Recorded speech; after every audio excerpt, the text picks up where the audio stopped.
내년 총선도 마찬가지라고 저는 생각합니다. 253개 지역에서 그 선거를 치르는데 지금부터 1년 동안 잘 준비해서 하면은 지난 2020년 총선만큼 성과를 낼 수가 있고, 또 조금씩만 방심하면 우리가 과반수를 또 뺏기면은 지금부터 더 이제 압박을 받는 진짜 살기 싫은 사회로 갈 가능성도 우리는 배제할 수가 없는 거거든요. 결과는 뻔합니다. 우리가 할 수 있는데 못하니까 이렇게 되는 거거든요. 아예 못할 거라면 뭐 처음부터 안 하는 거겠지만 할 수 있는데 놓쳐버리는 건 우리의 책임인 거거든요. 전두환 때는 이런 선거제도가 없으니까 그 화염병 들고 싸울 수밖에 없었어요. 감옥 가고 싸울 수밖에 없었습니다. 지금은 그게 아니고 투표로 하는데 우리가 정성을 덜 기울이면은 이렇게 결과가 나빠지는 거거든요. 그래서 저는 어떤 점에서 보면 지금부터 1년을 잘 준비하는 기간이라고 생각을 하고, 내년 4월에 저한테 왜 떨어져 소리 안 들으려면은 1년 동안 아주 잘 준비해야 된다고 생각을 합니다. 준비하는 게 별거 아니에요. 진심으로 하면 됩니다. 제가 정치 여러 번 하고 큰 선거도 많이 치르고 했는데 그 선거 끝나고 나서 보면 결과는 진심입니다. 진정성을 얼마나 가지고 했느냐. 제가 대통령 선거도 여러 분 모시고 치렀고, 여기가 서울시장인데 서울시장 선거를 1995년도에 처음으로 치렀어요. 지자체가 돼가지고. 그때 조순 시장 후보를 모시고 제가 선거대책위원장 했었습니다. 그 막중한 책임을 맡아가지고 제가 선거를 치렀는데 김대중 대통령이 저를 불러더니 이 의원이 이거 선거 맡아서 치르라고. 그때 제가 나이 43살이었어요. 그때 3선 의원이긴 했지만, 재선 의원은 했지만 나이는 아주 젊었는데, 지금 43살 우리 국회의원들하고 비교해보면 참 엄청난 중책을 맡은 거예요. 처음으로 치러지는 서울시장 선거에서 선대위원장을 맡았으니까. 5%부터 시작했습니다. 5% 지지율이. 박찬정 후보가 30몇 프로 시작을 하고, 그 선거를 막판에 뒤집었어요. 역전을 지켜가지고 조순 시장이 당선이 됐는데, 그게 처음으로 우리가 그 지방자치제를 처음 실시하면서 우리가 처음으로 서울시장을 차지했던 선거입니다. 그게 1995년이니까 벌써 28년 전 얘기네요.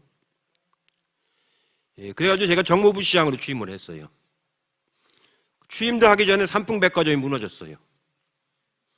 거기서 500명이 죽고 500명이 중상을 입고 2000명이 경상을 입었어요.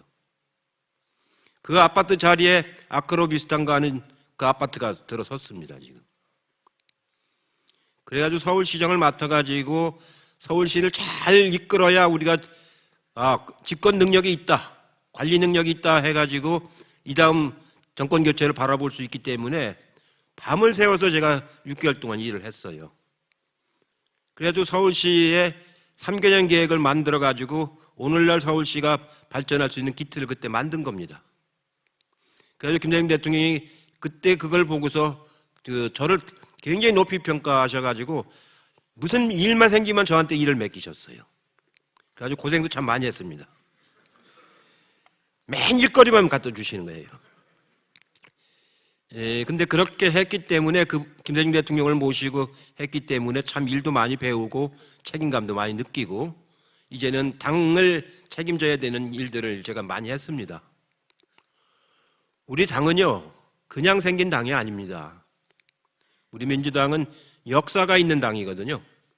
제가 부산 가서 강연할 때도 그런 말씀 드렸지만 우리 당대표실에 가면은 역대 당대표 대선 후 그 사진이 이렇게 대통령 사진이 걸려 있습니다. 맨 처음에 신익희 그 대선 후보부터 시작합니다. 우리 임종성 의원이 그 지역 출신이죠. 예.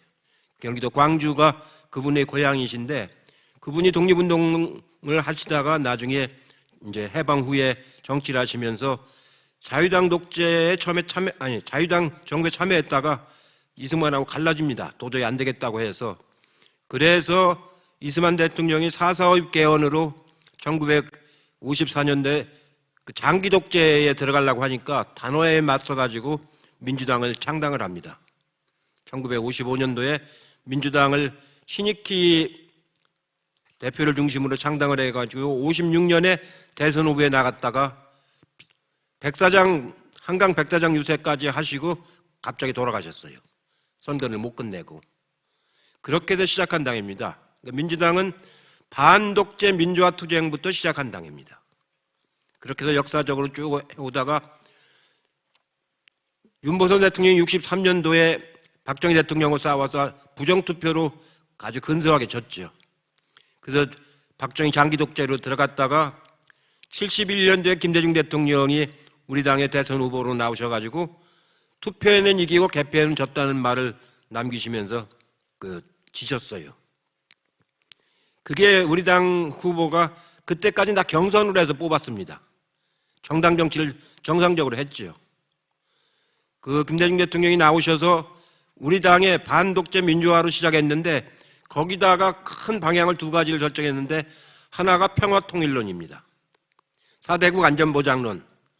우리는 4대국 안전보장을 받으면서 평화통일을 해달라는 게 반공을 국시로 하던 나라에서 승공통일을 주장하던 나라에서 평화통일론이라는 건 굉장히 획기적인 전환입니다.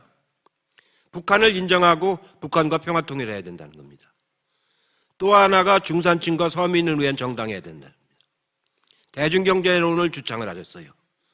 중산층과 서민을 위한 당의 노선을 말씀하신 거예요. 평화통일론과 중산층과 서민을 위한 경제정책을 두 가지를 우리 당의 노선으로 정립을 해 주신 거예요. 반독재 민주화 투쟁에서 그 노선을 가지고 지금까지 쭉 내려오고 있는 겁니다. 그래서 우리 당의 요즘 주창하는 중산층과 평화통일론, 이게 우리 당의 큰 강령이 되어 있는 겁니다. 이재명 대표가 얘기하는 국민을 위한 개혁이 다 거기에 녹아 있는 거예요. 이렇게 해서 살아온 정당인데 저쪽 당은 누굽니까? 이승만, 박정희, 전두환, 노태우, 이명박, 박근혜. 그래 사진을 못 붙여요. 사무실에. 예? 거기다 또 누굴 더 붙일 겁니까? 없어요. 그러니까 사무실에. 유일하게 있다고 한다면 김영삼 대통령 정도일 겁니다.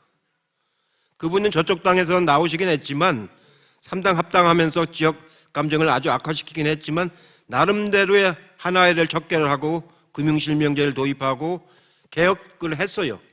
또 가기 전까지는 민주화 투쟁에 선봉에 서셨고 그분 한 사람만 붙일 수도 없는 거 아니에요. 그러니까 못 붙입니다. 이게 전혀 다른 당입니다. 우리는 신익희, 장면, 윤보선, 김대중, 노무현, 문재인 이렇게 쫙 붙어 있지 않습니까? 문재인 다음에 누구를 붙일 겁니까? 이건 예상된 정당이고 전통이 있는 정당이고요. 저쪽은 극우로 파쇼로 살아온 정당입니다. 개혁적인 세력과 극우 파쇼 정당의 차이는 뭐냐면은 개혁적인 진보 세력은 정의, 의를 추구하는 정당입니다. 조금이라도 더 나은 걸 추구하는 정당이에요. 극우 파쇼 정당이라고 하는 것은 이권을 추구하는 정당입니다. 이권, 그거를 추구하는 정당하고 정의를 추구하는 정당은 다른 거예요. 특히 우리나라에서 그렇습니다.